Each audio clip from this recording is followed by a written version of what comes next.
How's it going, everyone? And welcome to another episode of No Excuses on VGProductions.com and YouTube.com with the favorite show host, Still, and I forgot to move the microphone. Yeah, I thought you had. And I'm Fanu. And I'm Wallace Allen. We're here to bring you the latest news and commentary on the video games industry for the week that was this week. But first of all, if you'd like to get involved with the show, you can do so by sending us email at noexcusesvtw@gmail.com, or you can follow us on the Twitter at noexcusesvtw, or you can join our Discord server and talk to the hosts anytime you want. And any other listeners to the show happen to be posting things, or you could just, post spicy memes, but hopefully not too spicy since Discord is woke these days.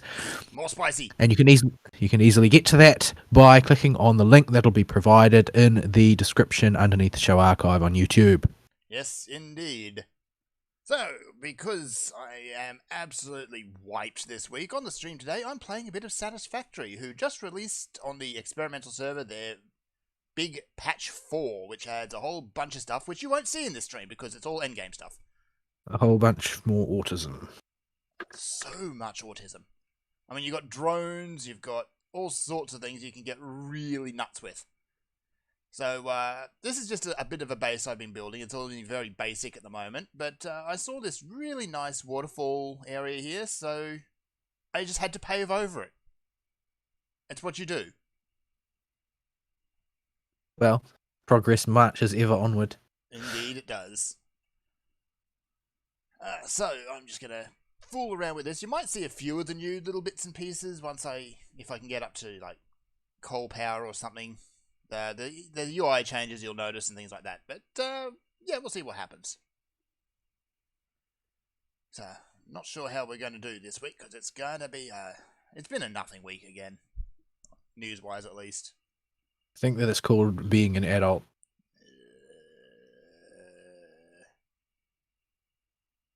Alright. Then let us proceed. My week this week has been Drunk Cowboys. Yay. You say that like there are other types of cowboys. They're not the ones you talk about usually, because they're the ones who are nice and they're polite and they don't cause trouble.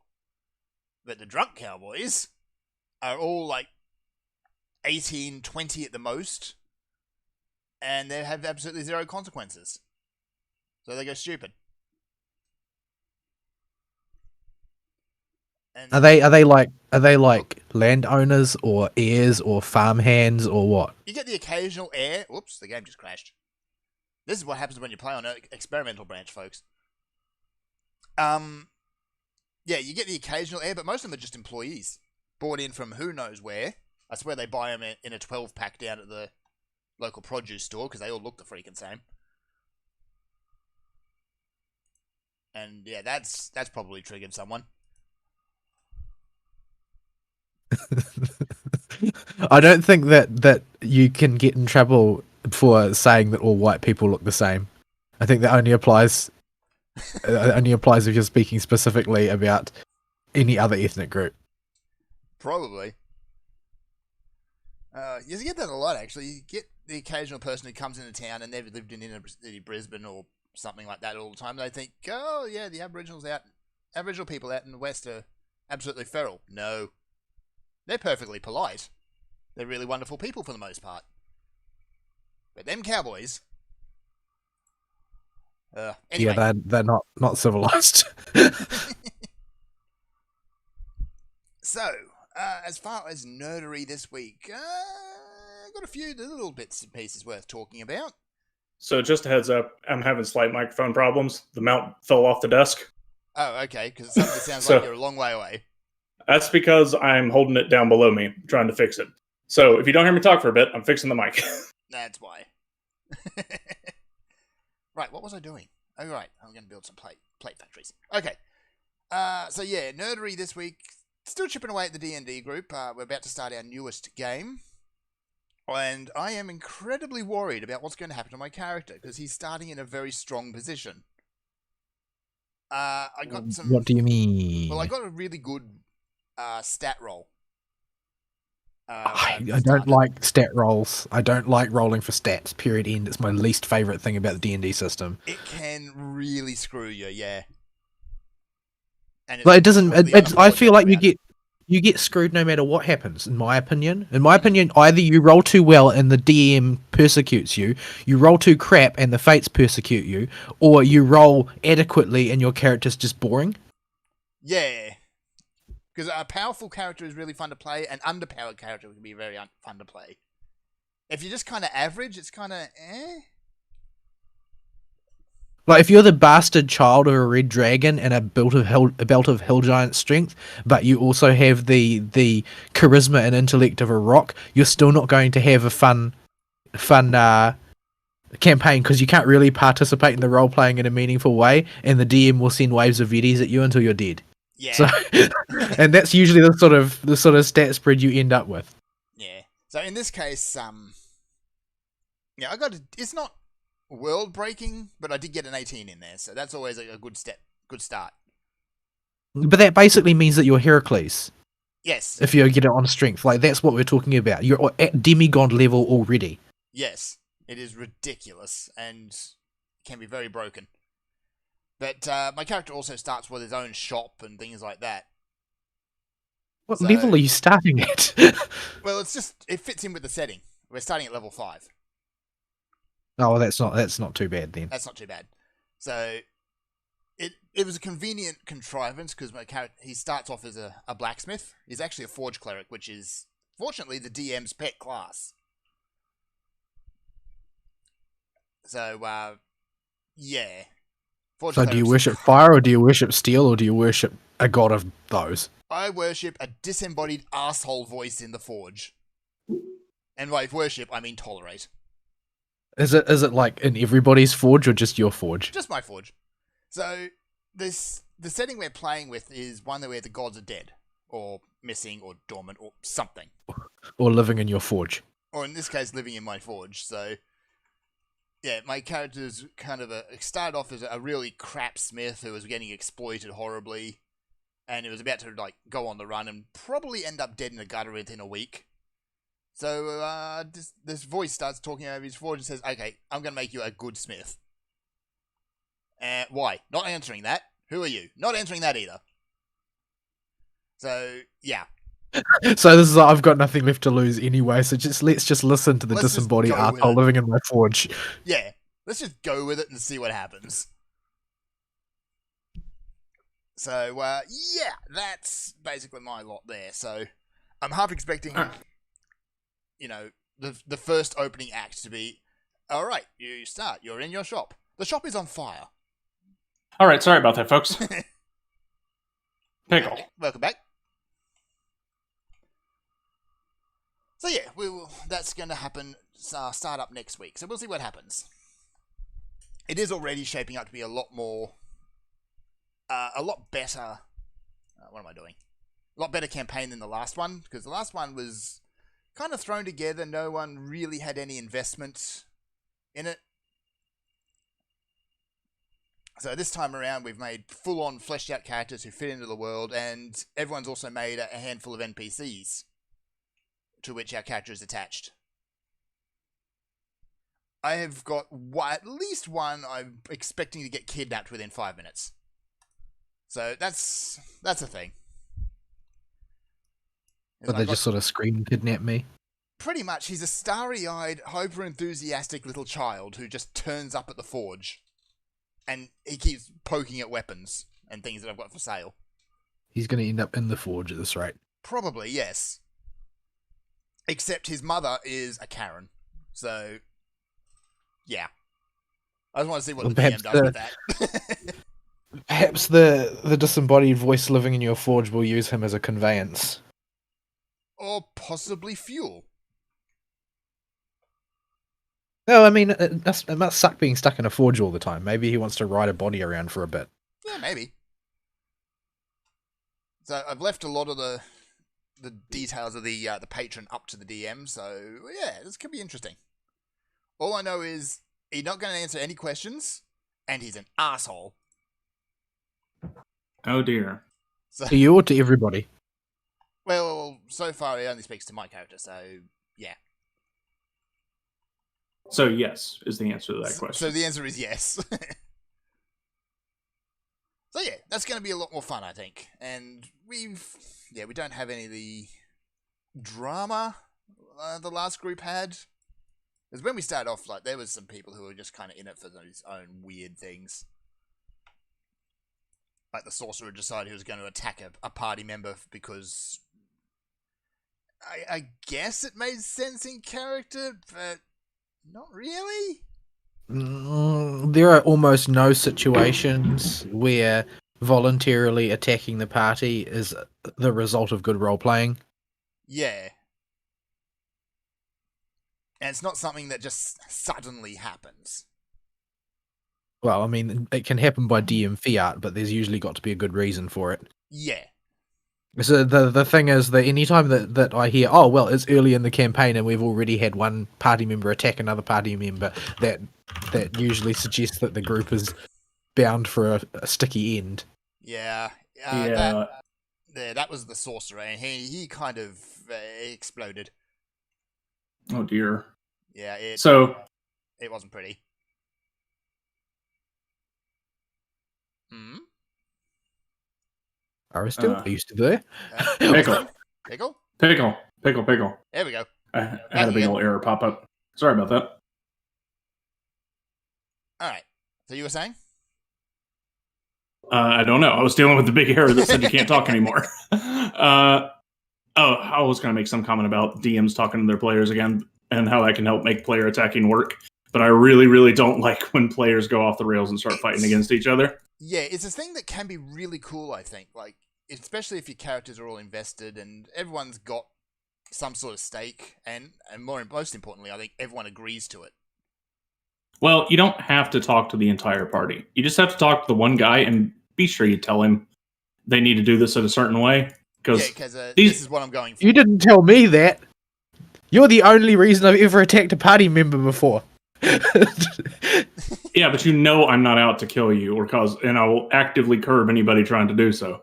My nondescript character's spine would say otherwise. Yeah.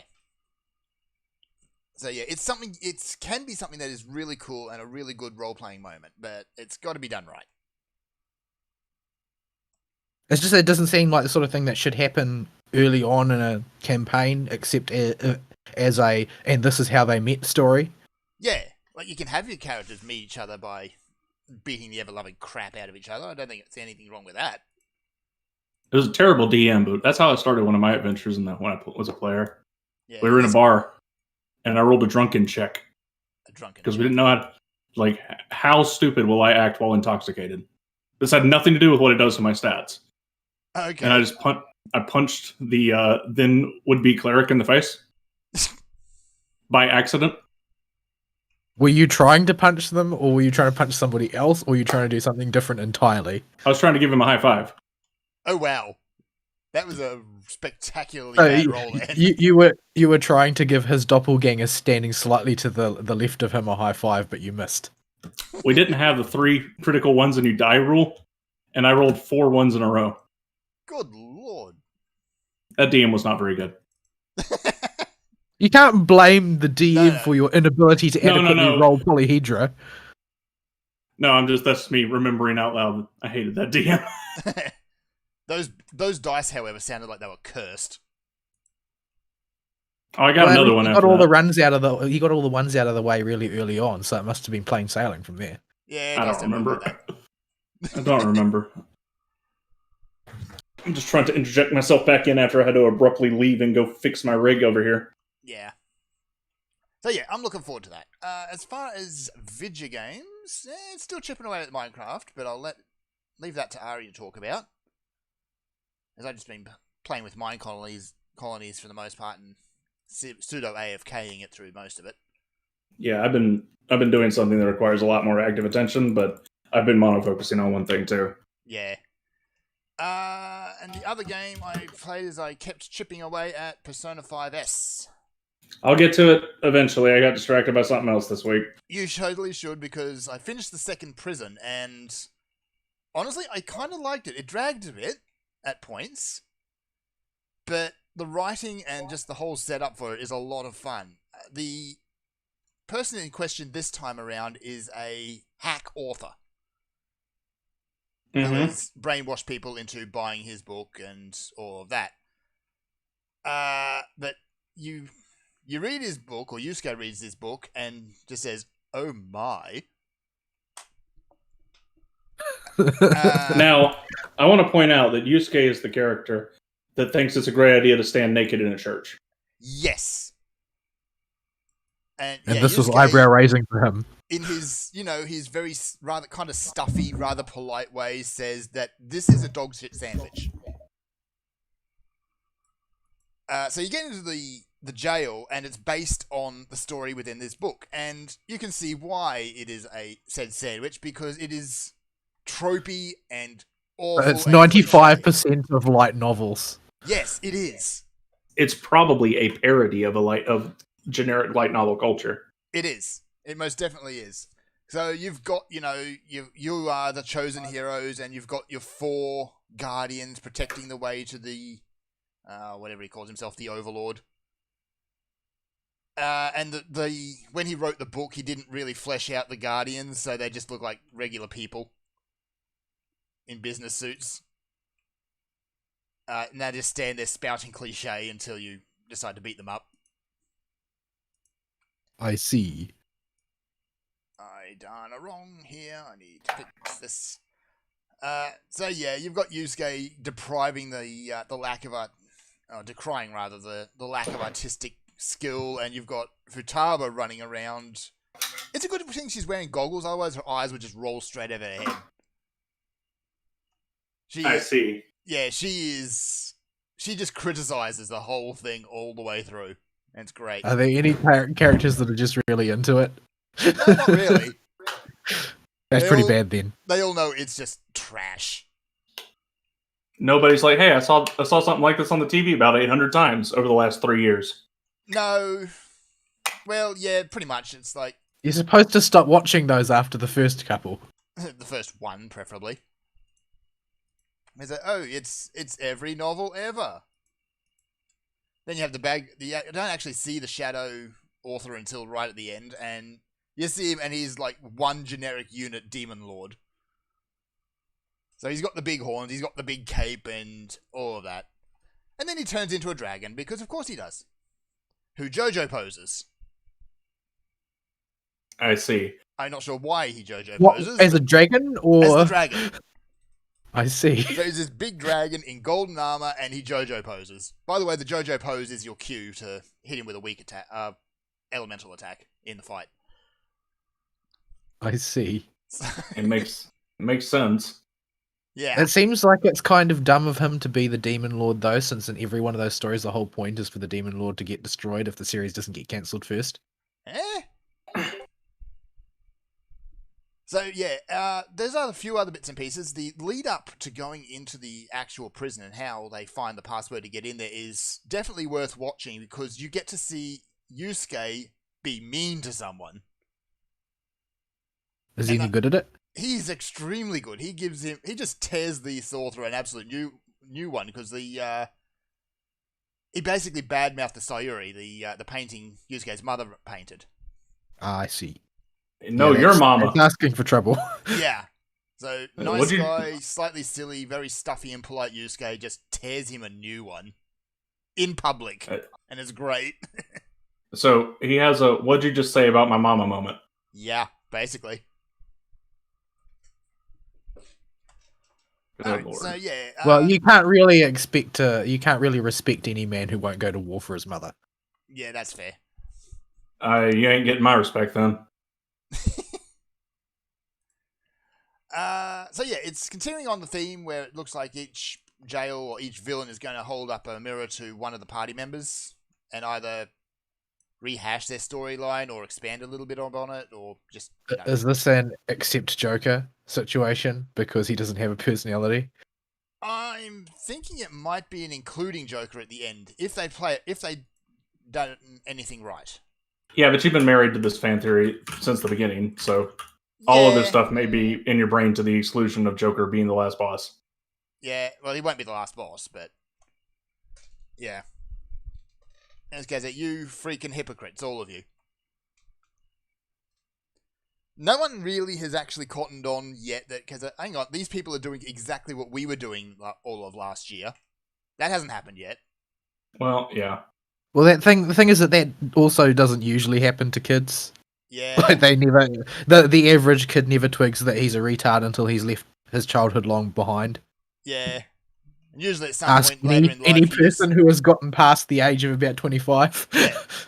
At some point in your life, once you reach that age, you will just have a moment, and it will happen at any random time where you'll just remember something from your childhood and just go, "Oh." And you'll I- cringe yourself into a singularity. I really did that. And then you try very, very hard to never think about it ever again. That way leads to drink. Fern almost sounds like he's talking from experience. Yeah, maybe. So yeah, Persona Strikers. Once you get past that first jail as well, I find the combat picks up a lot. Because you start unlocking your character's skills and you start being able to have the AI actually contribute once you've leveled up a character enough. For example, Haru will be able to start producing just technical attacks all over the place. Oh, will she start debuffing dudes? Yeah, her basic attack combo will start putting dizzy on enemies. And then all she needs to do is just hit them with an elemental attack, in her case being psychic, and that's a technical attack which triggers an all-out attack. Or at least a follow-up. Yeah, because they're. I am deeply ashamed of my total inability to use those in the actual RPG. Oh, I mean, Like, you can. it was never worth doing it. Yeah. Yeah. There's nothing stopping you from doing it. It's just a really, really useless thing to do. Yeah, it's just, yeah. So yeah, combat It's a nice better. idea, but it doesn't have a place. Yeah, especially when basic elements are there to do exactly the same thing, more or less. So, I don't know, maybe if there was maybe if you had a mashup of all out attack system and press turn, maybe you could find a room for it. yeah, maybe. But it's one of those little niggles about Persona 5 that just didn't quite work. And that's the problem with Persona 5 is the game is just great. It's the little niggles then that really stand out all the more. Like the glaring plot contradiction. Anywho, beyond that, just chipped away a little bit at some more anime. I watched the last episode of Cells at Work Black, and it had a happy ending. That's what I thought would happen. As long as you ignore the post-credit scene. Yeah. Yeah. I'm not sure if I'm disappointed that they went for the happy ending, but it is what it is. It's all right. I don't think they would have been able to get away without it. Like people would have the people who would have been approving it would have probably, because it strikes me like the sort of situation where they actually write two and only one gets approved, and the likelihood is that it was just thought that it wouldn't test well. The downer ending wouldn't test well. Yeah, maybe. So if you want your downer ending, just stop watching at episode 12. So I think that would actually serve as a very good downer ending.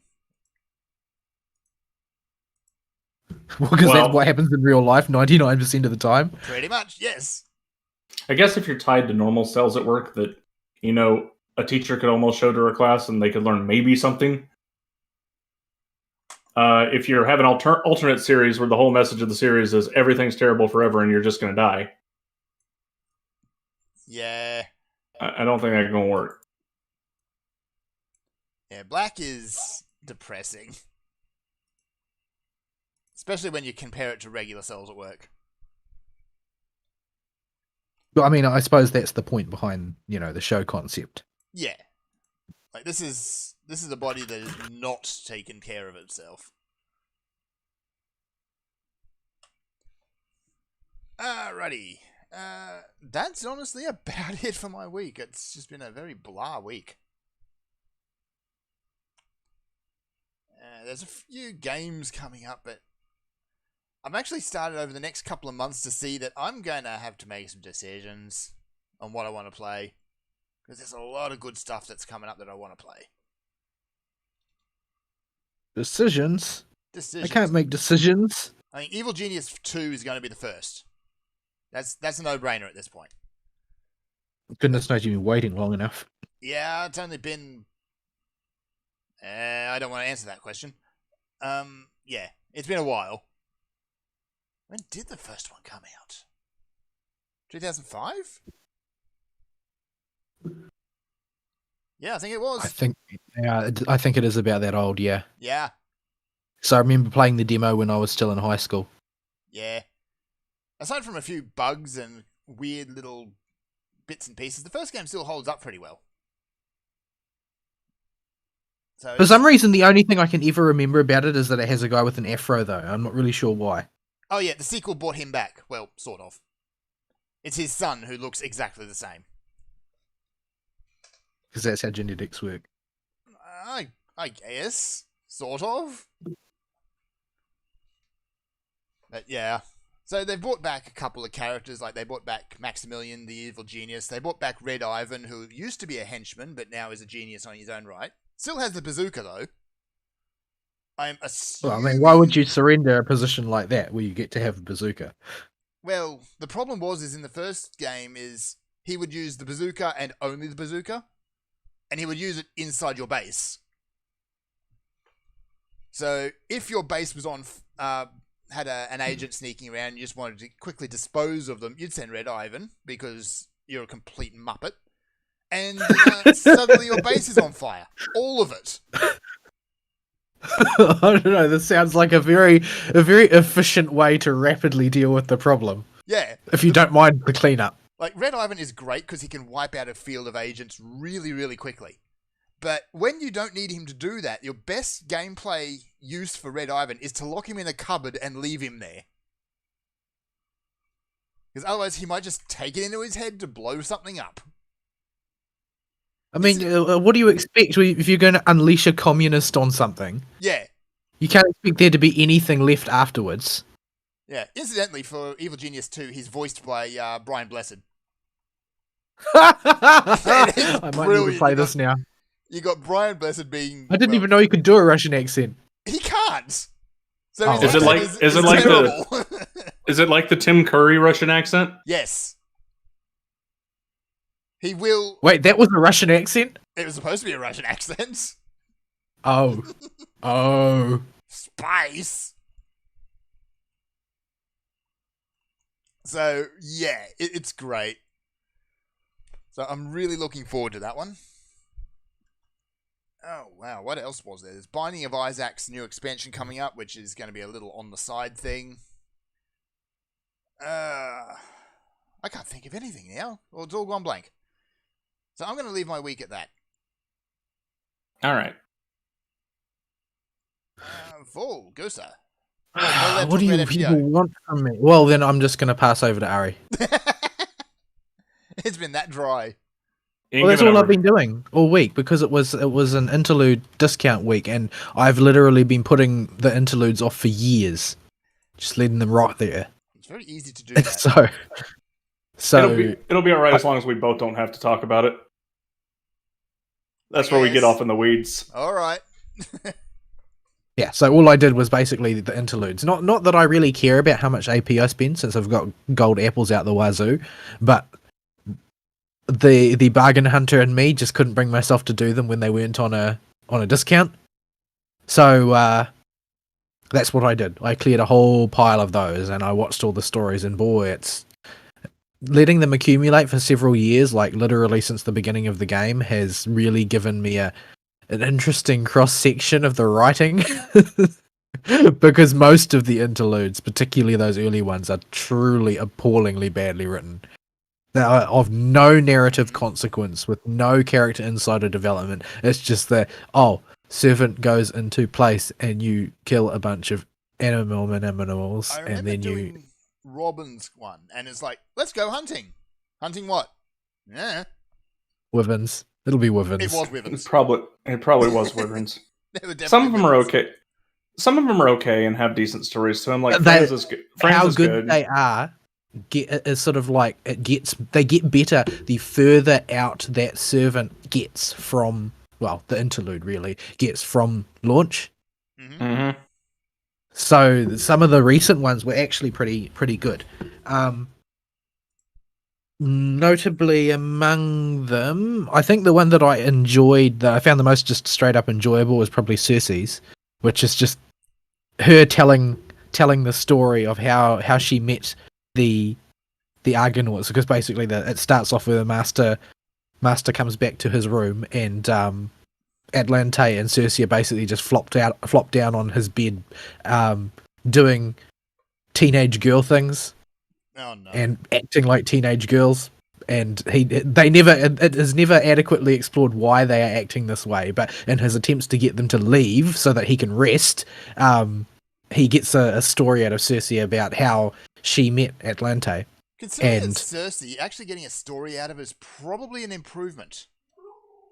Well, Cersei has got sort of a bit of a weird personality in FGO, because she's not straight up good, and she's not straight up evil, and she's not even really what I would consider fickle. She just doesn't really adhere to any particular way of dealing with people, other than what she finds is convenient at the time, or what she thinks is entertaining at the time. She doesn't see a moral difference between helping somebody and turning them into a pig. Yeah. She just doesn't really care. I remember the folk, like, turning someone into a pig is just kind of a go-to thing. It's just what she does. Yeah, it seems to be just a sort of a standby. But given Greek mythology, she's related to like half the cast. So Oh, of course. she meets the Argonauts, and basically she doesn't like many of them, but because Medea, her niece, is one of the Argonauts at this point, she sort of makes overtures towards helping them, although it seems like she doesn't have a great deal of respect for Medea, although she blames herself for being a crappy teacher, but she also blames Medea for not really putting in the effort and being dumb enough to fall for Jason. Jason is... Oh boy, Jason is Jason. Like most stories taking place in the Nasuverse, the story, because Jason is involved, it is rag on Jason time. Yes. I mean, he brings Like, on himself. He's an idiot. In the final fight of the interlude, the prelude gives you the opportunity to say that Jason has valiantly given his life in defense of the Argo, and Atlante's like, again, really? Because apparently it's just a thing for him to sort of faint dead away anytime combat is happening. Yeah, But, well, I mean, even his combat animations are brilliant, because he doesn't actually fight. He just kind of awfuls at things, and the Argonauts fight for him. Yes, although I think that there's actually a bunch of My Room lines from various other characters who know Jason that they're astonished that he managed to get himself summoned as a saber when he doesn't know which end of the sword is supposed to go into other people. The pointy end, But Jason. yeah, it's quite a funny little story with its own sort of. There's a sort of an air of tragedy hanging over everything, because at this point Theseus is also one of the Argonauts, and Theseus Oh no. basically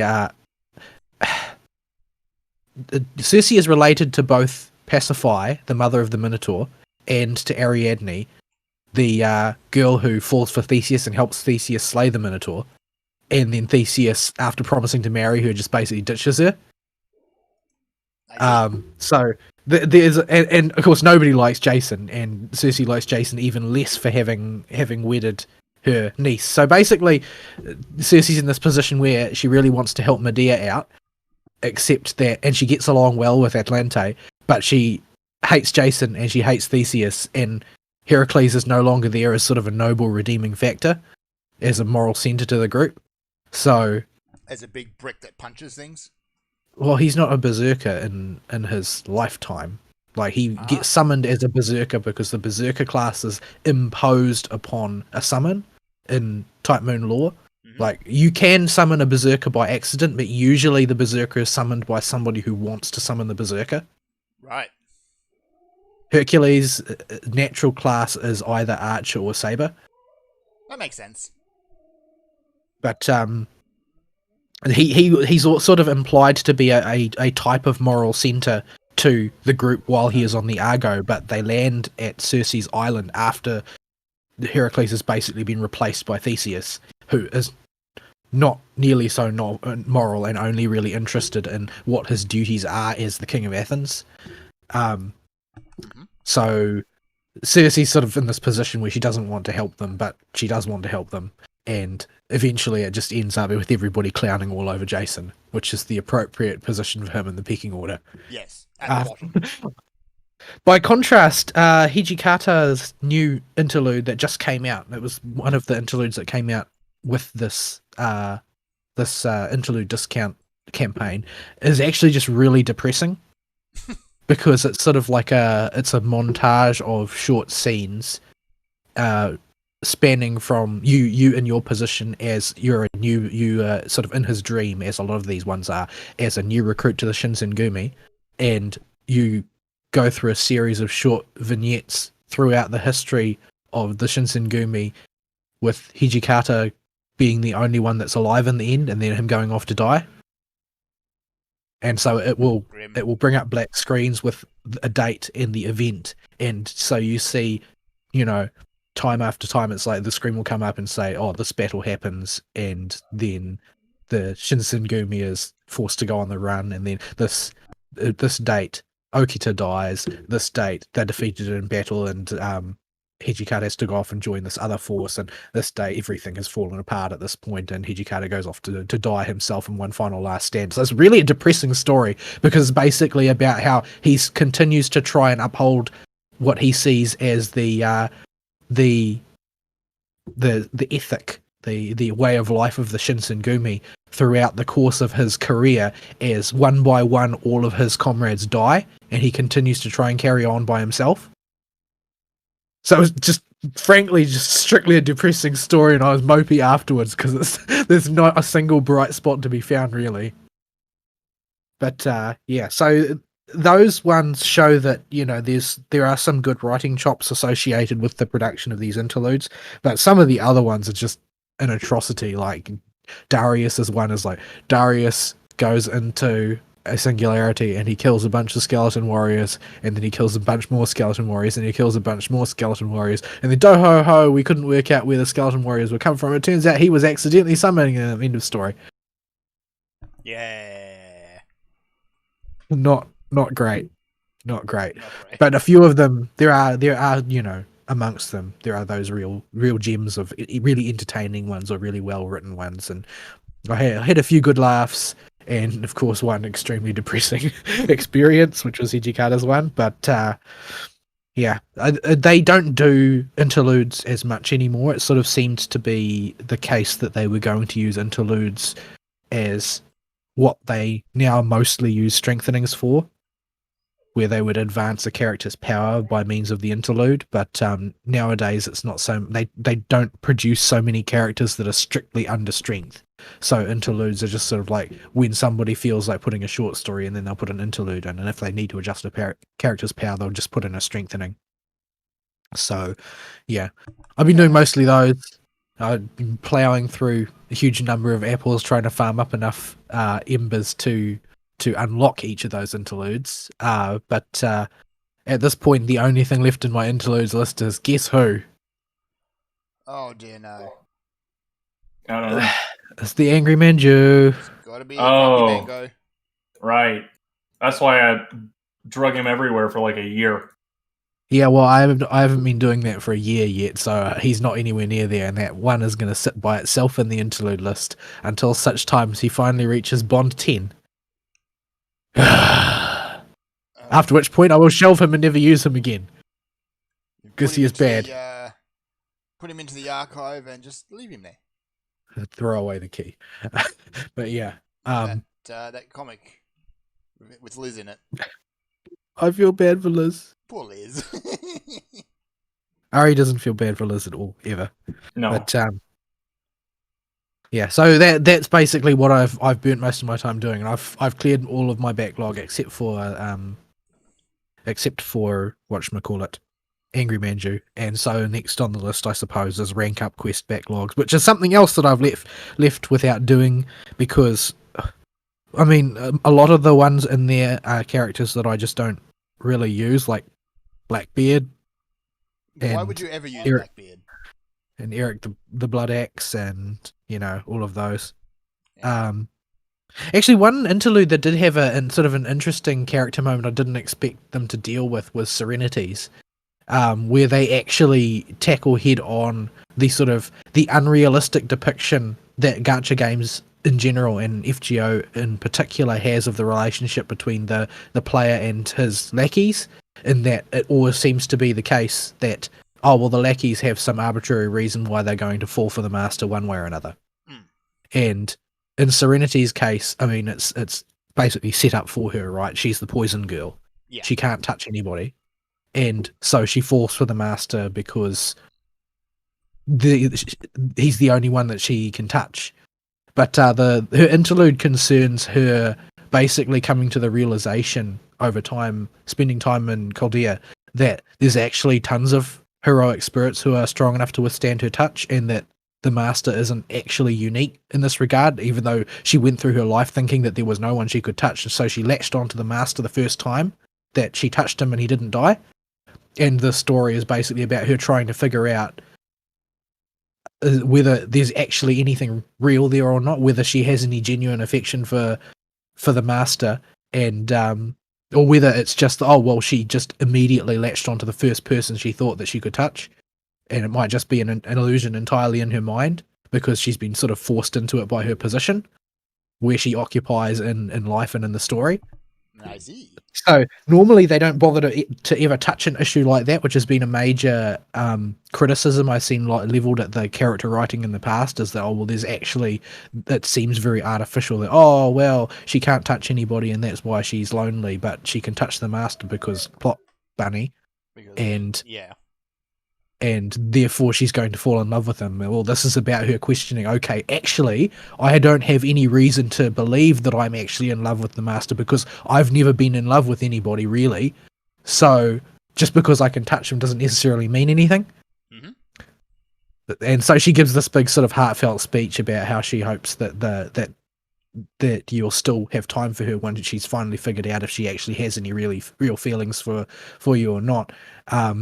And then Kiyohime shows up. Ah, ruins and everything. is like, yeah, it basically chases her around the base trying to extract from her what she was talking about that looked so much like a love confession. How much fire was involved? Probably quite a bit. Yeah. But Kiyohime has never had a problem with having competitors, only with not winning. Yes. So, this dog, seriously, shut up. at any rate, so I've been pushing FGO pretty hard because, well, you don't usually get a beat week. And part of the reason why I've left these things for so long is because, well, it's been a death march lately. I haven't had time to do any of the sort of the side events because it's just been event after event after event. But yeah, I've managed to finally get caught up on interludes. I'm caught up on all the strengthenings that are not for people like, Caligula and Mephistopheles. Creepy clown. Creepy clown. Although I did take advantage of the returning player gacha generosity, and I got the other evil clown.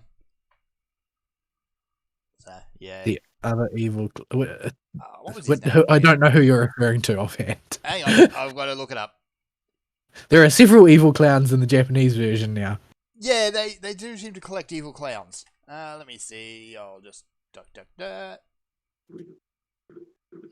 gotta find it again. Evil clown. Evil clowns. You're not referring to Salieri as an evil clown, are you? No. Because I know you got Salieri. I got Salieri, yeah. Which I've never managed to get before. It wasn't that one. Let me see. We had so much... Oh, I didn't even... Bron, what's his name? What? What? Who? I'm gonna have to look it up Who? properly. Hang on. Very- Yeah, I threw a couple of archers while Vol was about, and got Salieri, which is the 3-star Avenger, and got probably my third 0 over. Good grief! I've pulled so many times. I've only got one of those. Yeah, I keep it on Jolter because that makes it hit like a truck. Yeah, speaking of hitting like trucks, I also undertook the mind-numbing exercise of leveling 2 of my CEs to level 100. Oh no, I still don't have a level 100 Avichabron. CE. There we go. Everspron, yeah. Avichabron. Well, I say Everspron. I have no idea how it's meant to I be think pronounced it's because it's like Avicabron. it's been translated through multiple different languages. Yeah. Well, It's I think- not. It's from like Hebrew to Arabic to Greek, and then there are a lot of sort of Hellenizations of Arabic words that bear no resemblance to the words that they come from, and then they're given another anglicized version on top of that. So, yeah, Yeah. I think his name's like Solomon ibn Gabriel or something, Something like that. and then it's Romanized as that, and I don't know how you get there. Yeah. Not to mention the people picking which one they think is the best one are all Japanese. Yeah, and sometimes you get Altria. Yeah, that Which- doesn't work. I've never agreed with, and the only reason that it's like that is because it was arbitrarily chosen by Type Moon when there were already several other Romanizations out in the wild. Although I really do like his April Fool's portrait. If I was going to let me copy it over, I'll just put it in show chat. He looks at R2D2, He does. except with a Very funny face. nonplussed R2D2. Does he have a face thing on his head? Have I just never No. seen this, or is that just his? No, he doesn't. His- That's He just doesn't the have way that. they've decided to. It's just the way they've decided Okay. to Just put express his expression, I suppose. that, just put that stupid little face on his mask. There's probably a person in there somewhere. Did you watch Fate Apocrypha? A bit of it. I kind of honestly got bored with it around the It's point not a where very good execution of the story, it's to be not. honest. there's so much trying to happen, but nothing happens until Sigurd dies and apologizes. No, Sigurd's not in it. Siegfried not is in it. Sigurd, Sigurd is a totally different servant who happens to be exactly the same, and is the fact that they're almost the same is used as the butt of several jokes. Yeah, the two are But, interchangeable a lot of the time. So yeah, Except one of them is as cray into Brynhilde as Brynhilde is into him, and Siegfried like a doesn't want a disaster. bar of it, even though Brynhilde is chasing him around for being too similar. Yeah, but I honestly can't remember a whole lot of what actually happened. Like Momo showed up and Yeah, it's a mess basically because it's basically a 36 episode anime jammed into 24 episodes. yeah. They needed So- a much longer runtime for it, a much longer runtime. But yeah, Everspron's not really a nice guy. It's kind of I mean, he's monomaniacal about one thing, and that's golems. Mm. Which if you do Lost Belt 1 will become abundantly clear just how much he loves golems. Because he will use golems for everything. Everything. Has there been an event where he's run into Babbage yet?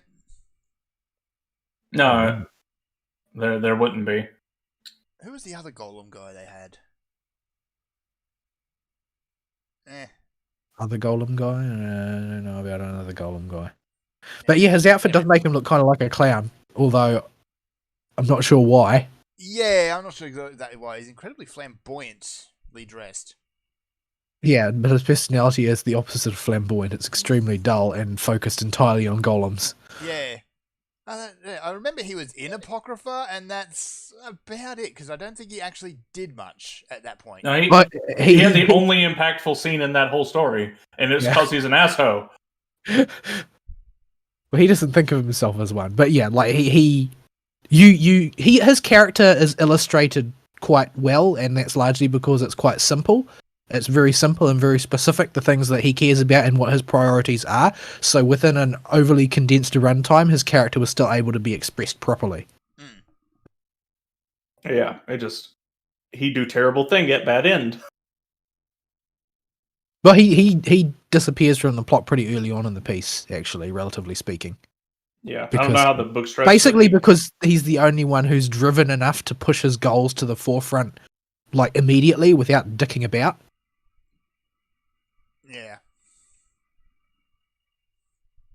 Everybody else in the cast spends half their time acting the goat or wool gathering about some unrelated topic, whereas he's only interested in doing what he wants to do right now. Here's this blank piece of paper of a kid who we're going to make the plot revolve around because reasons. No, yeah, he's traditionally referred to as cardboard coon rather than paper. Yeah. I mean, Which is not strictly an improvement. Sieg having no personality at the start makes perfect sense, but it's still not fun to watch. No, there's no way around that, really. It's not a great premise.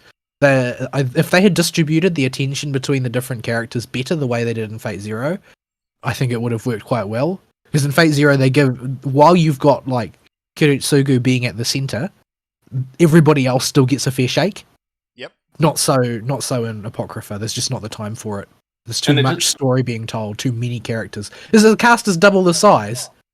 And it takes, if you're starting with the blank slate character as your central character that needs to build a personality as his story, you need a lot of time to do that. Yeah. And instead you get, Bang the Virgin. Oh no. It's what we wound up with.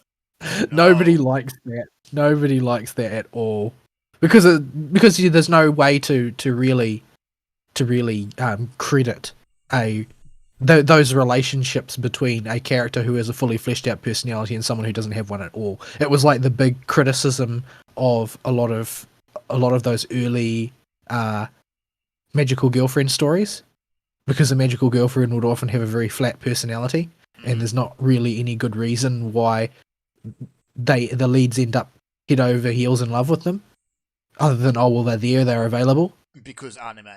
Or because manga. Yeah, because anime, but that doesn't wash if you're trying to do a large ensemble cast full of loud characters competing for attention. It just doesn't really make sense at all. I've seen Sieg done okay in fan fictions that I've read over the years. Usually, the usual storyline is that because he doesn't have a personality, he will usually find somebody that, in the course of events that he finds inspiring for one way or another, and then latch on to them as, I need to know how I can live. Let's latch on to this person and their way of life, and that will often have toxic effects for him because he's not trying to find his own way. He's just trying to adopt someone else's. So he's often played as sort of like a negative type of Shiro, because in Fate, one of the plot lines, particularly for Unlimited Blade Works, is the fact that Shiro's values are not his; they are his father's, and he's just borrowing them, and he hasn't really developed them on his own. Yep. Well, Sieg I've seen used to explore that, where you've got someone adopting values in real time and trying to live up to them without having developed anything on which to base them, and everything falls apart. So you can do an interesting story. They just didn't. Yes, that's the problem. Anyway, since I've managed to really stretch this one out, I'll end it there. Alrighty. All right. You want to take a break, or do you want to just run your week through now, Ari? I don't know how into I'm going to get in 13 Sentinels given the news we got. We may have to stretch it a bit, so we can take a break and I'll do it all in one go. All right. So let us do that.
And we're back. Yas. So, All right. your week, please, sir. All right. So this week, real life was boring. I was Tuesday, Wednesday, and Thursday. I was completely gone. Yeah, I was like, is Ari alive, or did he like fall into a hole or something? No, I just had a ton he's of. dead. I'm actually a ghost. Yeah. A spooky ghost. Oh no, that means I voted for Biden. Oh no. But anyway, yeah, it's just nothing special happened to make it that way. Just a lot of regular work was just piling up. Well, that sounds like a blessing given where things were before. Yeah, it's just how can I put this? When I'm doing quotes as most of that regular work, that doesn't actually help me very much. You do those for free? Yeah. Don't most people charge for that? No. Most companies will do that for free. Yeah. Because that's how you get business. We would not get any business if we charged anything for it. They'd go to our competitors and get a quote instead. Exactly. Your competitors are all ginormous, though. Yeah, they are. So it's just been a busy, messy week at work. Just a whole lot of little things to do, a zillion quotes to do. Got to sit on the phone with customers and help them get their stuff sorted out wherever they're at. So I would get home just exhausted from running nonstop at work and just go die. Mm-hmm. And I would wake up around 1 to 3 o'clock in the morning, and I'm like, well, crap, everybody's offline. It's the middle of the night, and I can't go back to sleep because I just woke up and slept all evening. So I guess I'll go find something to do. Well, I started finding stuff to do, and I was flipping through my PS4 library and realized I got 13 Sentinels I just ran that I bought when it went on half off a little bit ago for some deal that was going on. And it's just kind of been rotting there. And everybody that's played it has been like, you need to go play this video game. I'm like, okay. They're like, but we can't tell you anything about it. You need to go in blind. I'm like, okay. I hate when they say that. It just makes me suspicious and paranoid. And they're up to something. So they're kind of right, but they're also exaggerating in how much they can't tell you. Oh? I'll get to that in a sec. But you said before we did the show that you couldn't say anything about it. Post-prologue. But what you don't understand is the prologue is huge. There's 13 playable characters in this game. So each of them has a prologue chapter that's like an hour long. Yeah. So when I say I can't spoil past the prologue without giving away any of the twists and turns, I can't spoil past the first dozen hours of gameplay. Yeah, that's what I'm saying there. So I started the game up, and I was immediately captured by it. It didn't take long for me to just find myself sitting there, mono-focusing on it, like I do with most things Mm-hmm. that I play when video gaming now, and just hours would disappear just trying to figure out what happens next. It's really good. So I'm going to put that disclaimer up front before I talk about the what do you call it? The actual story itself. Spoilers, So- buckets on heads. Yeah, so you can, if that's enough to sell you that on it, and you want the I just can't tell you answer, and add another number to the list of people telling you that, there's your recommendation from me. Go play it. But smug about it. Yeah. So that's the safe answer. Now the actual game, because you two aren't going to touch it unless I at least give you some kind of hubbub about what's going on with it. And I meant to pull up a thingamabob for this. I think I will do that quickly. I like a good mystery, but they're very hard to find in video games. Yeah, I don't have time for anything that I can't get a pretty detailed personal recommendation these days because I just don't have enough free time. There's too many things competing for my attention. So, okay. Either you've got to put Type Moon in it, or you've got to give me a recommendation from a friend. Okay, so the game is divided up into two parts that are totally segregated from each other and only overlap to unlock things in each other. One is the gameplay part, where you progress through a linear series of missions with bonus objectives for doing them a certain way, and doing them well enough by not taking damage and wiping out the enemies quickly. These are pseudo RTS style battles where you deploy a fixed number of the titular sentinels on the field, and you go around and you fight the kaiju that come, and you punch them in the face and you beat the mission. This is the worst part of the game. Every part about this gameplay, The game is the worst part of the game. they have a bunch of cool ideas here, but every single one of them has one or two niggles with it. It just makes it not work. So the biggest problem is that the character-specific abilities are overtuned, and the early battles are jokes. They're totally easy to S-rank. You'll do it by accident. That's never good. Yeah, you'll S-rank all of them by accident later once you realize just how busted the character-specific abilities are. But before you even get to those, the first few missions that lead up to unlocking those are so easy it doesn't matter. And the other character-specific abilities are nuke half the map, instantly recharge all energy used in that because you killed so many enemies with it, and then do it again next turn. Delicious. Yeah, that sounds. And then it one-shots That's how I everything on the farm map. an FGO. And then there's another one that is there's a type of unit that can deploy little drones out called interceptors. One of the sentinels can do that, and there's two characters with them that can summon them that can also get a unique character passive that increases the number and damage of these little drones. So you can just keep summoning drones and have them auto-win the battle for you. Oh no, bees! Yeah. Is all this going to work with your turn limits or time limits or whatever? Yeah, it's each character when you perform an action, that action has a amount of strain it puts on the system and of the sentinels, and it has to cool down before you can do anything else with that sentinel. So every action except for movement you can interrupt at any point and just perform an action on the way to moving somewhere. That doesn't take time, which it should. If moving took time, this would be a much more complicated game. It feels like at one point that it did take this coolant system, but it doesn't. So there's a big 2-minute timer at the top of every mission. Every single mission lasts 2 minutes on the in-game clock. But when you're selecting a character's actions, the timer freezes. Mm-hmm. And how long they take before you can take another action again depends on how heavy that ability that you used was. Okay, So so it's time like becomes a ATC. serious resource. Yes. Hmm. But it would anyway if the characters weren't so busted and you could clear every mission in 30 seconds. Yeah.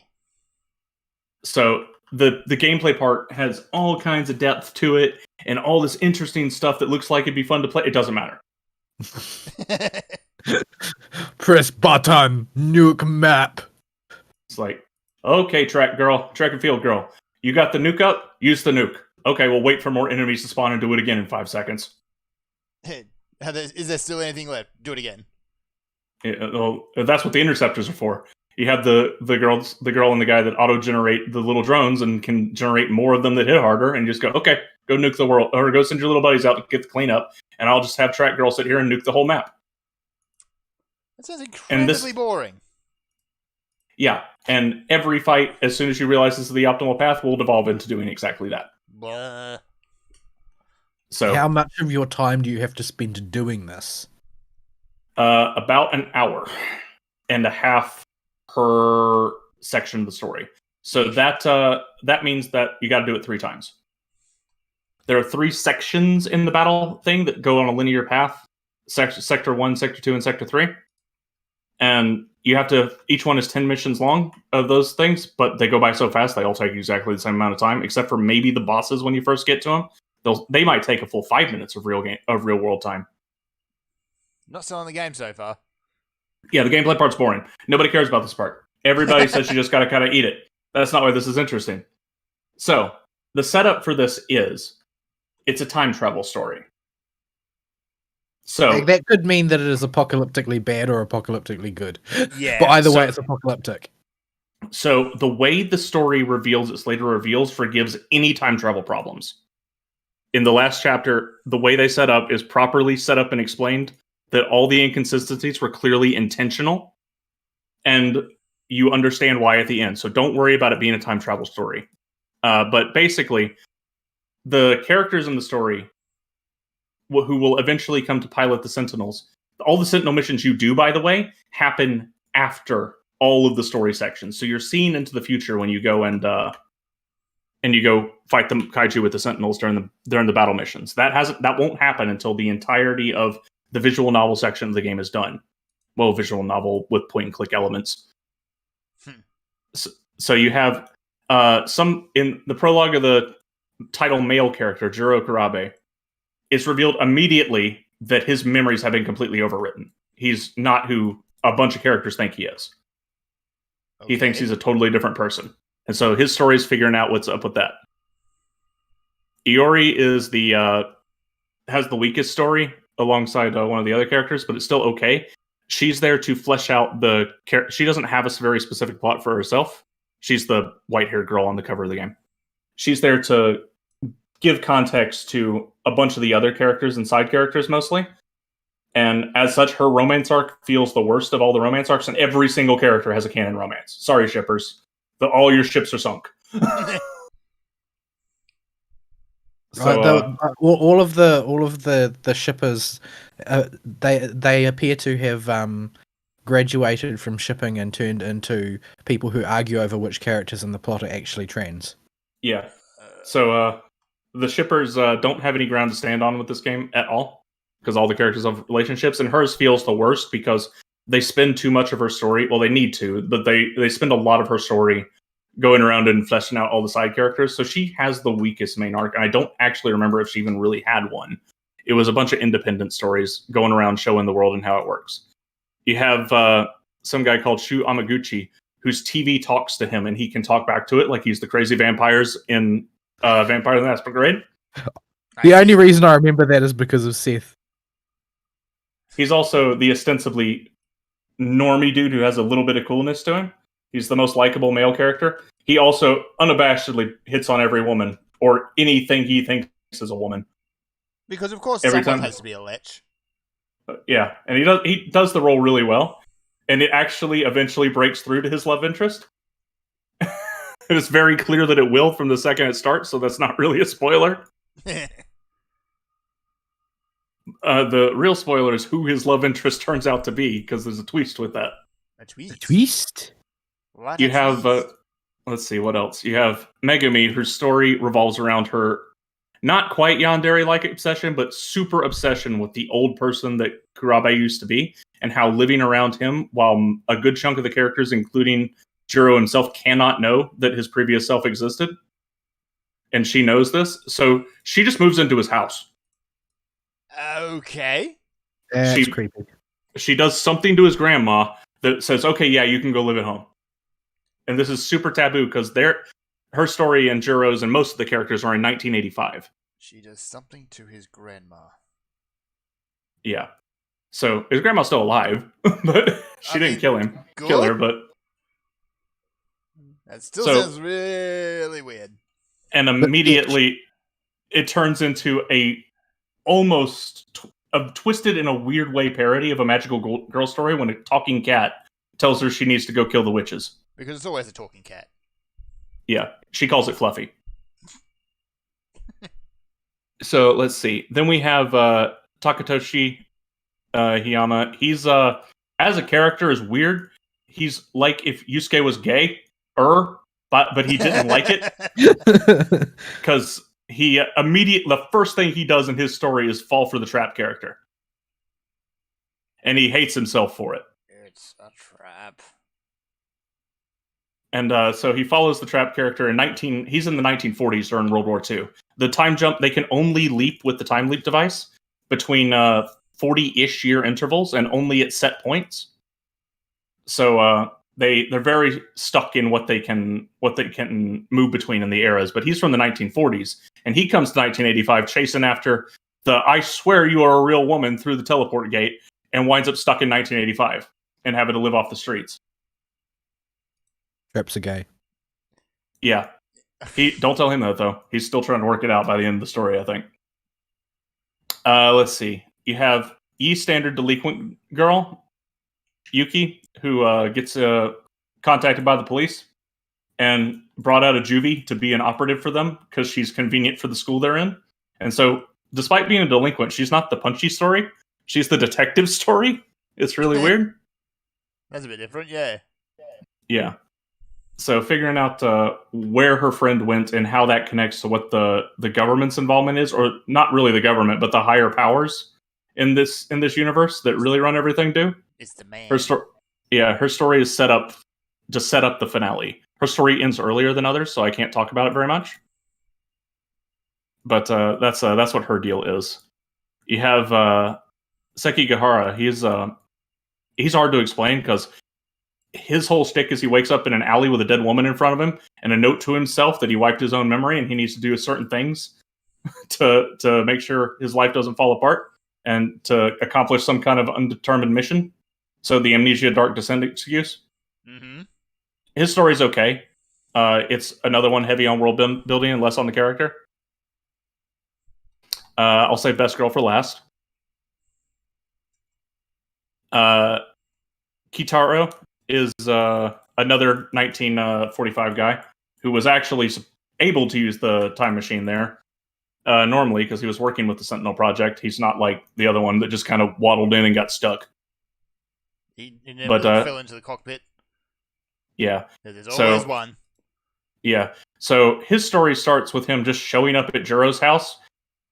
Best girl just kind of drops him off there and says, "All right, you're going to take care of this guy who just showed up out of nowhere. And guess what? If you don't, I'm going to tell everybody that you're living with a woman," which is not okay in 1985 and really not okay in Japanese 1995 because he was alone. Mm-hmm. So he gets dropped off there and has to navigate 1985 as somebody from a previous era. And his is hard to talk about without spoiling stuff because it's tied into the in-game stuff and unlocking the second and third chapters. So I can't talk about him very much. Let's see. Ninji has the weakest story by far out of all of them, even worse than other girl, but it's still good. We're going on good to great here with these stories. He's stuck in a Groundhog Day loop. That's his story. He's at a train station, and no matter what he does, he dies horribly, and all his friends die at the end of it. And then he goes back to the start and has to try again. Wow, sucks to be him. Yeah. And he gets vague hints about what he has to do every single time. You have Bandage Girl, who's can't spoil, and Goto, who I can't talk about at all. And then two best girls. Tomi's second best girl. She's petite little tiny girl with big red glasses and twin tails.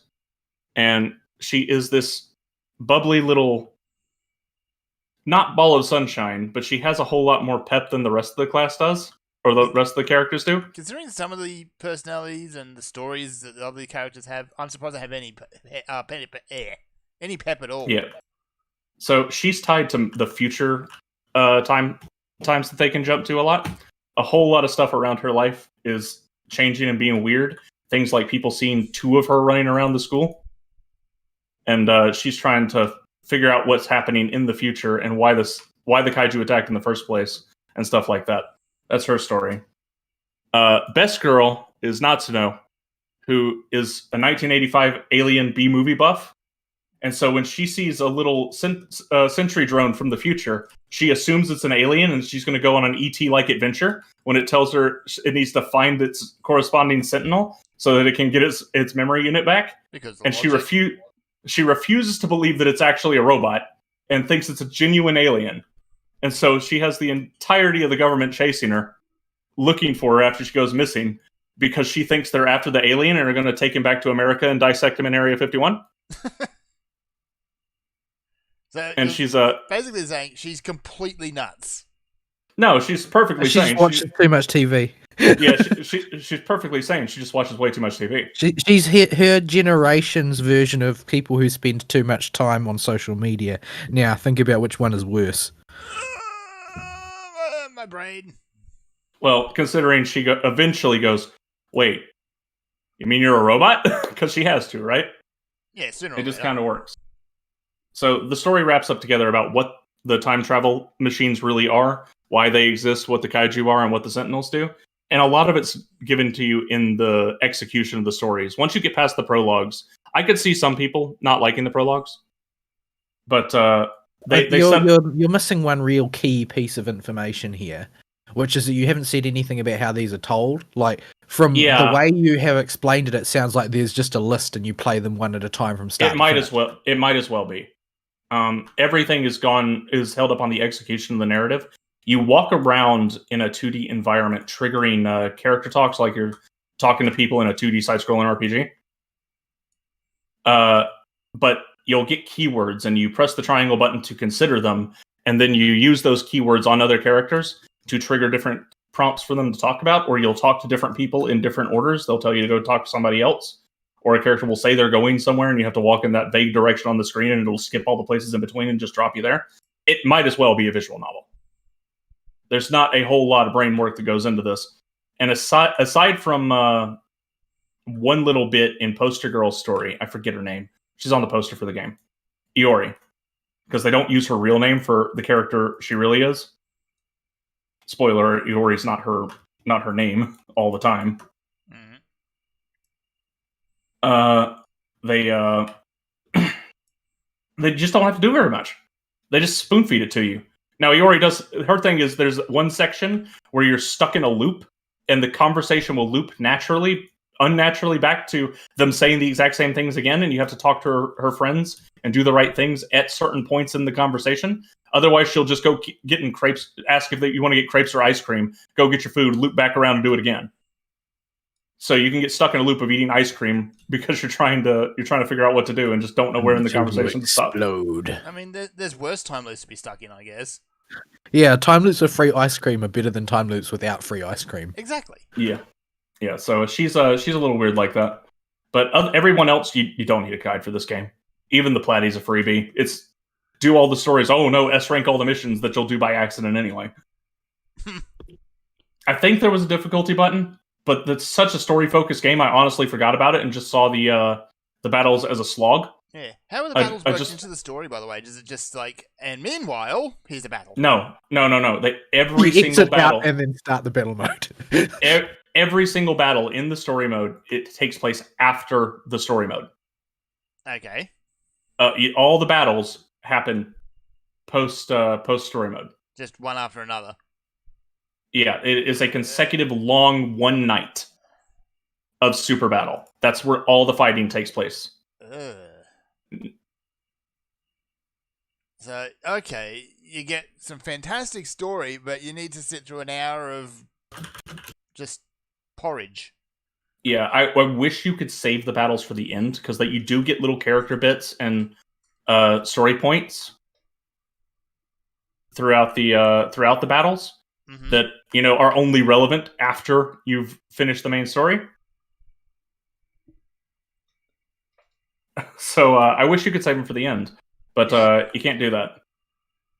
But yeah, that's your synopsis for the characters and the world you're getting into. You're figuring out why the time travel exists. You're figuring out why the Sentinels are a thing, and they're not just robots the government built. Nobody has a clue what these things are, and every time they show up, everybody, even the government agents, freak out. So, why are the pilots naked inside of them? Because of course they are. Because anime is the real reason, but, Well, yes, naturally. Cheesecake. But there's actually a story reason that's fairly good, except for the point where the girls have glasses. Two of the girls have glasses, and you can very clearly see the glasses still on their face in the cockpit. So I guess they just forgot about that. They always forget about glasses when one of these suddenly nude things happens. Well, that kind of Megane character archetype exists. Some guys are into that. Taking the glasses away would kind of kill the visual appeal of the character for certain groups of people. So I guess they just decided to take the middle ground and say, okay, yeah, the glasses are just represented even if they're not there. Look, just suspend your disbelief, all right? Yeah. You're going to have to imagine those aren't there. Because the story very clearly says they're not. But the portrait says otherwise. These people are totally wearing glasses in there, and you can't say otherwise. Liars. Yeah. So it's a good game. Now I do have to go with everybody else now and say I can't tell you anything else. I've already probably told you too much. Right. I won't remember it in 24 hours anyway. Probably not. Yeah. It's a very reveal and twist heavy game, but it executes it in a way that I'm okay with.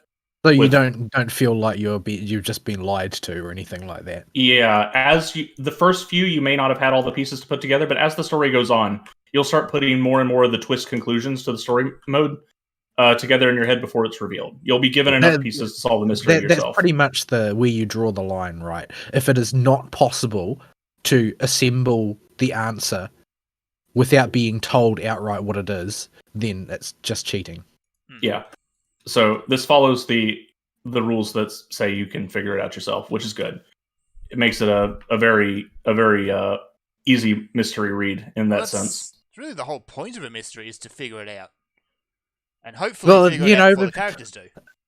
But I mean, yeah, there's situations like I always bring up Lost, where that carried on for years, and there never was a solution. Yeah, there was no solution there. They didn't intend one from the beginning. Yeah, so that's why you got everybody's dead and smoke monsters. Yeah. So yeah, it's a hard recommend to go play for the story. You do have to sit through the gameplay. It's playable, but it's is it something that you can just once can you just like, oh, I have to do the gameplay part now, and you can just blitz it, or does it just keep dragging you out of what you're doing to go back and like, oh crap, I've got to go do errands now? So the way I did it, I did the story until all of my characters had you need to go do some battles unlocked, and this would take I only had to go back and do battles 3 times. Okay. And so you got 3 little bursts where if you are mono focusing on the story, you'll have to go back and do some battles. But for the most part, otherwise they're not going to interfere with what you do. And you can't chunk all the battles up front either, and you don't want to because story stuff happens that would be spoilery. So you got to wait until you cleared some of the story before you can progress the battles and vice versa. And the other thing about this game is it somehow manages to handle a zillion person cast and let you pick whatever the heck character order you want to play these stories in once you get the characters unlocked, unless you haven't unlocked the requirements to see the rest of the story, because some of the characters have reveal moments that you don't have the context for yet.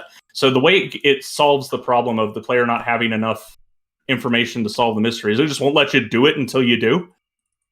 Okay. That's one way to do it, I suppose. So if there's a big reveal that you're going to seem like a leap in logic, but it's not going to like put you in a situation where you're just walking around in circles because it's waiting for you to go do someone else's story, is it? Yeah, you will be hard locked at points. You'll have to do somebody will have a key story.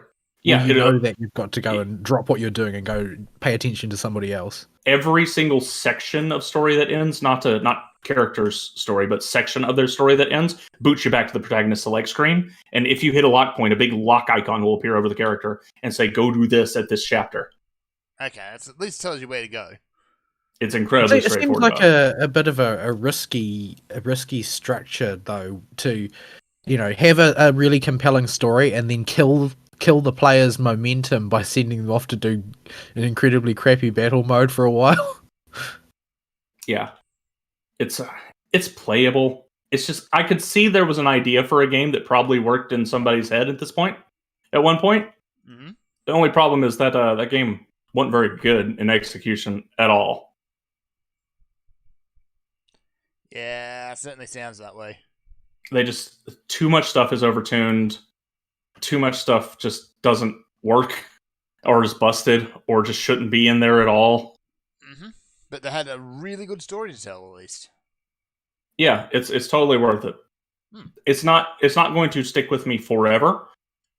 I imagine I'll at some point I'll start forgetting about it. It's not like but this could be like the equivalent of what Dupaloopa is for me for somebody else if they get to it earlier in their life, I think. I'm at media saturation point in my life, and I'm 30, so it's hard to get stuff to be sure it's going to stick. But I definitely feel like this one would have if I was just a little bit younger, and it's going to stick around for a while.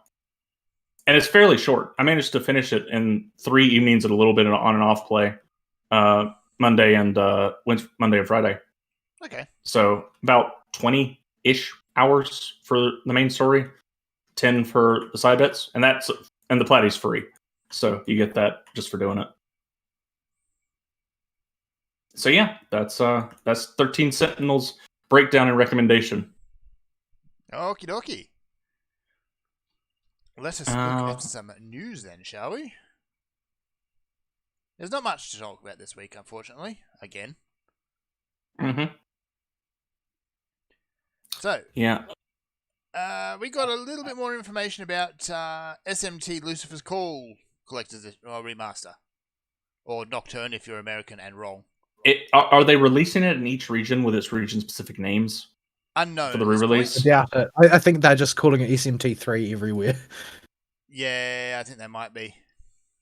Because I don't think they've actually finished rating it in a lot of countries. But since it's going to be on Steam, I'm not sure they'll try too hard. Yeah. You can get away with a bit more just releasing directly online. And, sidestepping Sony. See, if I click on it in Steam, it says Shin Megami Tensei 3 Nocturne. Mm-hmm.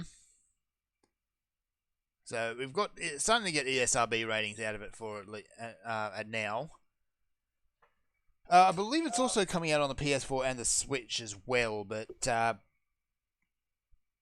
yeah, it's... Well, they all have to be rated independently as well. Yes.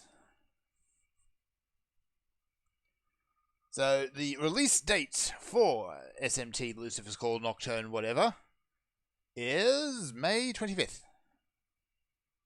Sorry, May 21st. If you have got early access and you pre-order it. I see. Because they got to do that. And it comes with a few pre-order bonuses. They've got the Digital Deluxe Edition, which has your full game in it. It's got the Maniacs patch, which is the now starring Dante from Devil May Cry version. It's got the Mercy and Expectation maps. It's got a soundtrack. It's got the Merciful difficulty, which is either easy mode or lol, you thought this was easy mode. Ha ha ha ha ha. It's going to be easy mode, but I wish that it was just twice as hard instead. Yeah. Just to really rub it in. And the Chronicle pack, which I'm not sure is in it. Yeah, I forget most of that off the top of my head too. Yeah. Alright, no word on a physical release for a collector's edition either. Yeah, that's sad. I would strongly you want a box? I would settle for like a box with the game in it and just a roll of stickers with the Dante stickers. So stick those on everything. Make everything starring Dante from Devil May Cry. Exactly. Featuring Dante from Devil May Cry. It improves everything. Probably would, yeah. Yep. Oops, I think I've got to step away for a moment here. I'll be back in 1 sec.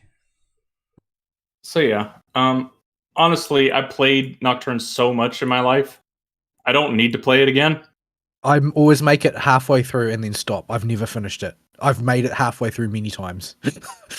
Yeah, it's I played it so many times, I just don't have a need to go back to it with this re-release, so I just don't think about it very much. Well, will you though? I don't know.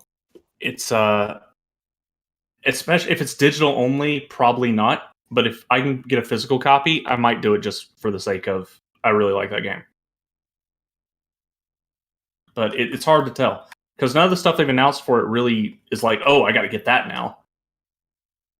Like you're playing on nostalgia, but the problem with them selling nostalgia to me with Nocturne or any SMT game is, yeah, but I've done it so many times and I'm an adult now. So what do? No. Maybe they could announce it. Oh, now voiced by Bryce Papenbrook. That I thought no.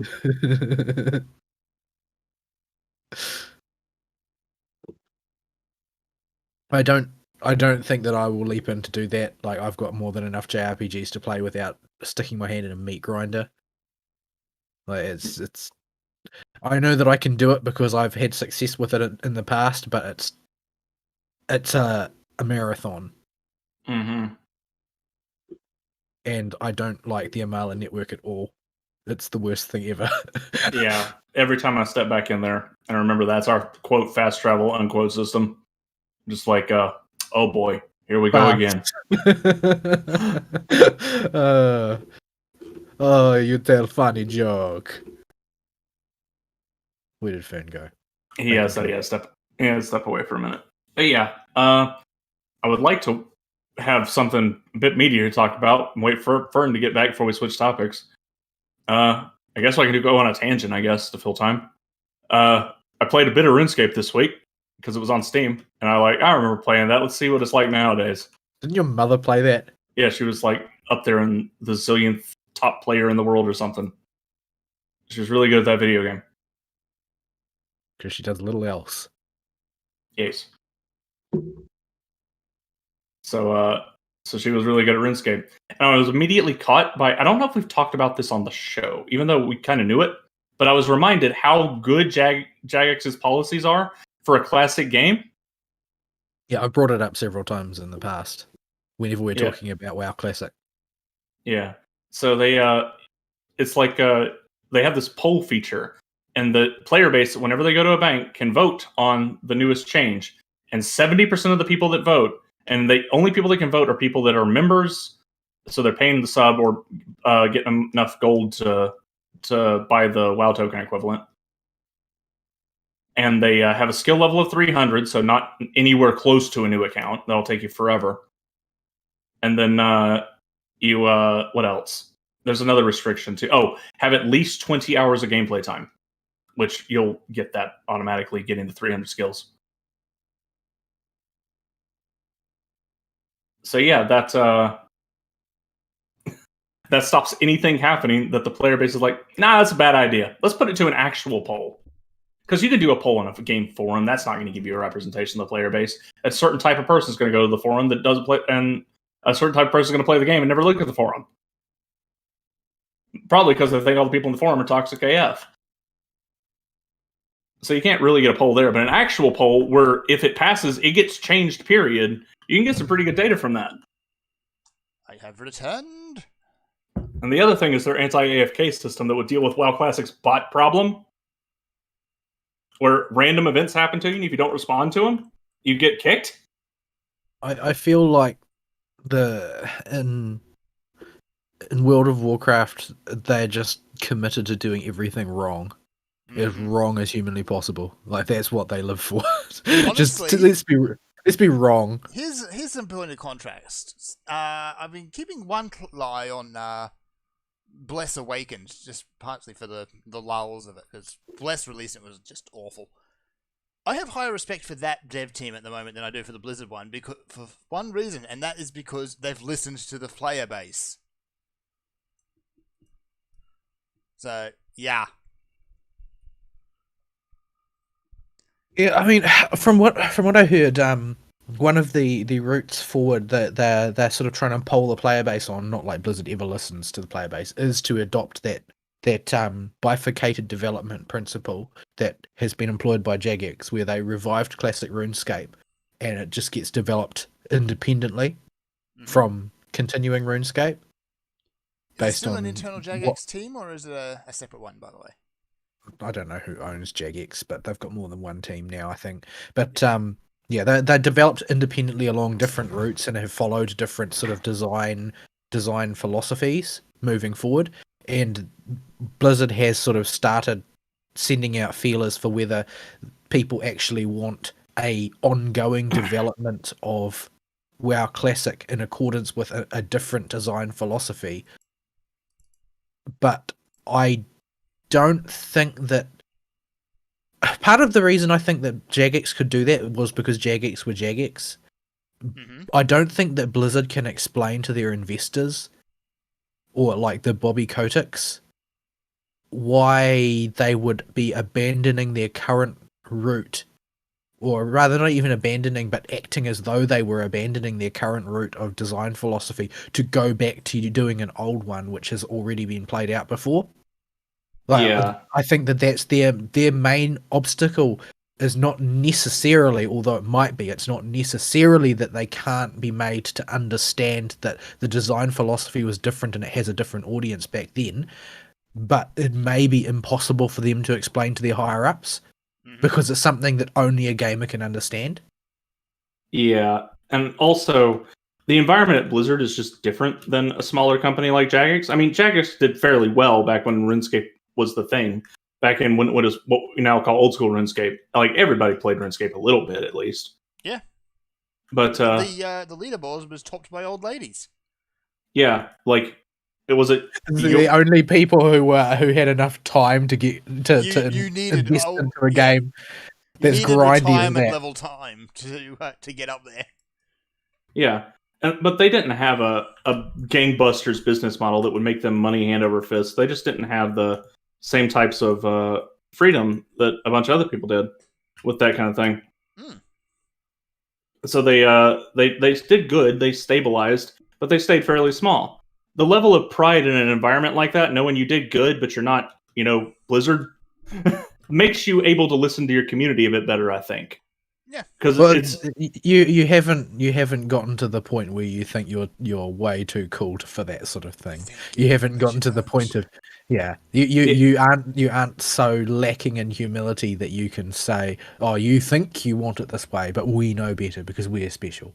yeah. no. They released old school RuneScape fast after the new one came out when I did some digging on it. Like the player base wanted it and people stopped paying money when they switched it over, like, all right, here you go. You can have it. There was no you think you do, but you don't. Yeah, it's like, okay, we've got all the old stuff laying around. Let's see what we can do. Bang, here you go. So 13 Sentinels is not in stock anywhere in my entire country, and the digital one costs $105. How Good about no? gravy.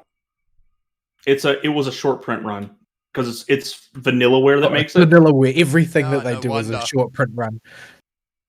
I'm just lucky that I had bought Odin Sphere when it first came out, because it disappeared off the face of the planet for years after that. Yeah, I mean, there is the obligatory booby lady There's always in one. this one too. Well, it's Vanillaware. Because of course it is. Remember the sorceress in Dragon's Crown? Oh, yes. Nobody quite that bad this time.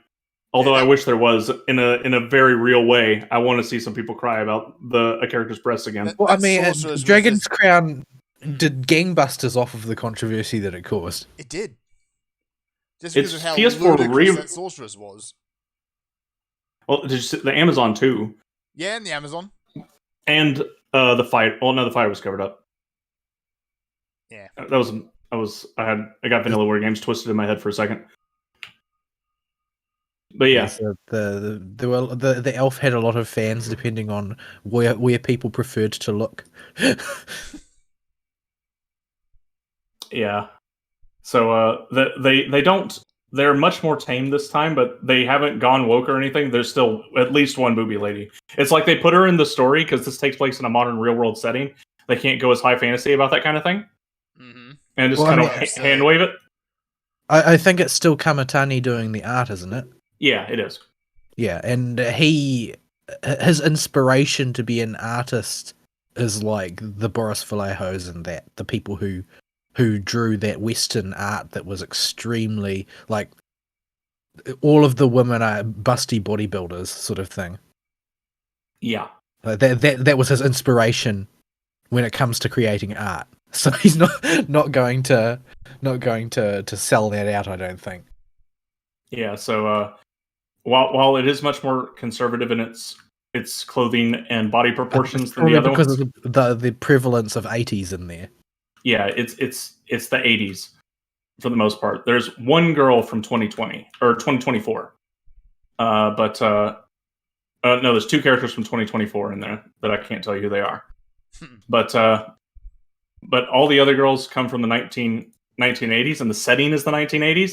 You can't have big boing boings running around in the 1980s. People are going to look at you weird if they don't outright decry you as being some kind of monster and exposing the children to some indecent lewdness of your body. My children's. Like that's just how it was in the 80s. Yeah. And frankly, we was all better off. We may have been better off. Well, nobody had invented like drag queen story time for children back then. No, it wasn't like it is now, Fern. Don't even try. No, I'm just Yeah, it's saying not worth that your drag effort. queen story time was actually a thing in Australia. Yeah, but Oh, that was a joke. That was There's like mostly a the joke. old. No, it wasn't mostly a joke. It was 110% a joke. The Anyway, whole it was the joke. We actually need to wrap the show up, by the way. Oh, You you're at and your time already? work. Yeah, You and your cowboys. I do not All want right. it. You can have them. You can have all of them. No. We've unfortunately we don't have farms anymore because China bought them all. Yeah, that happened too. All right. If Fern's got to run off to work, I guess we have to call it. So Yep. we're kind of done for this week. There's no news anyway. Nah. So that's kind of a bit of a rambly show, but it is what it is. Some weeks are just dead weeks. Mm-hmm. All right, folks. Y'all got anything for us in us up? Nah, don't want to adult anymore. I don't either. Yeah. All right, take us out. All right, folks. I think we're done for this week. We'll see you next week. Sayonara. Bye-bye.